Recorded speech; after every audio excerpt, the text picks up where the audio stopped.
Hi, I'm Christian Hough. Hi, and I'm Chris Reeve. And in this how-to, we're going to look at one light wonders and how to make the most of using a single light both in and outside of the studio.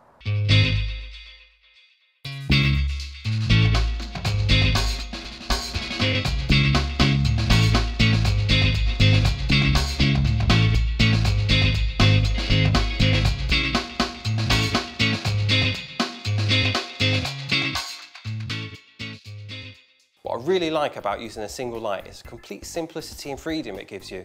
It really allows you to concentrate on more important aspects of the shoot, such as the model and the posing. It's also great when you're out on location, enabling you to travel light and work quickly. To kick off with one light wonders, I'm using a single head with a standard softbox. I've placed the softbox about 2 feet away and slightly higher. Then I'm going to use a wide angle lens, get above the model to try and distort the perspective. So, by placing the softbox to the side of the model and facing down, it helps the light fall off quickly in the background. Once you've metered up, get the model to move around and change positions in order to get the best out of the shot. Okay, let's shoot.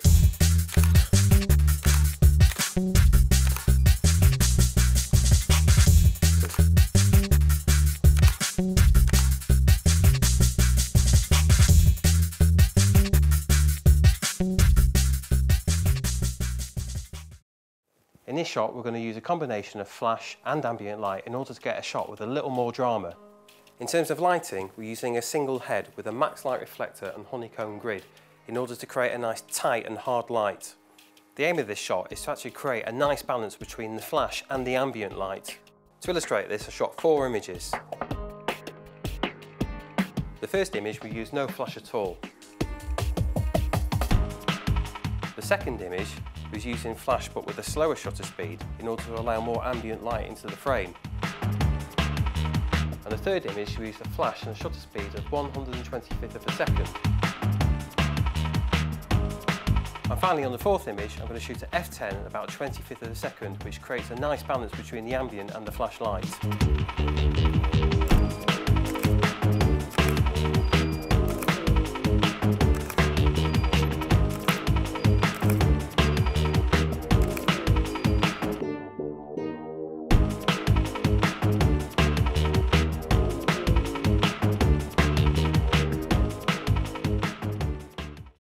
Don't worry if you don't have a studio backdrop. A wall makes a great alternative. Plus, the model can use it to lean against. All you need for this shot is a single max light reflector. To make the shadows long, I've positioned the head several feet away and at a fairly moderate height. This way, I can evenly light the near side of the model, giving the effect of sunlight. Use a modelling light to ensure you avoid unwanted shadows falling across the face and reposition the light if necessary. So that's it, meter at about f11, let's shoot.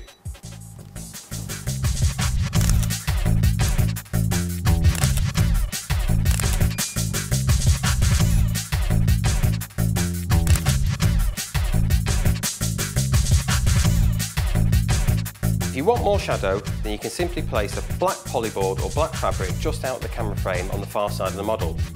Alternatively, if you want less shadow, use a silver reflector or a white polyboard.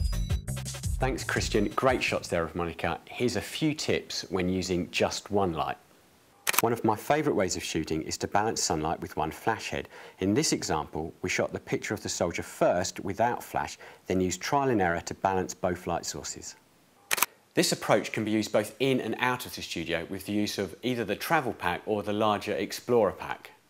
The beauty of using just one light means that you can use the existing ambient light more effectively in the shot. Here, Christian used the warm glow of the tungsten room lights whilst using the flash to add drama to Monica's face. Remember, the modelling lamp is there for a reason. Switch it on and it will allow you to see where the shadows are falling on the model's face. Don't worry if you don't have all the kit that we used today. Just a simple max light reflector and a grid was all we used for the hotel shot, and that was great. But just try, experiment and just have some fun. Great tips there, Chris. Hope you found it really useful. Check us out on the Bowens website and we'll see you next time on How To.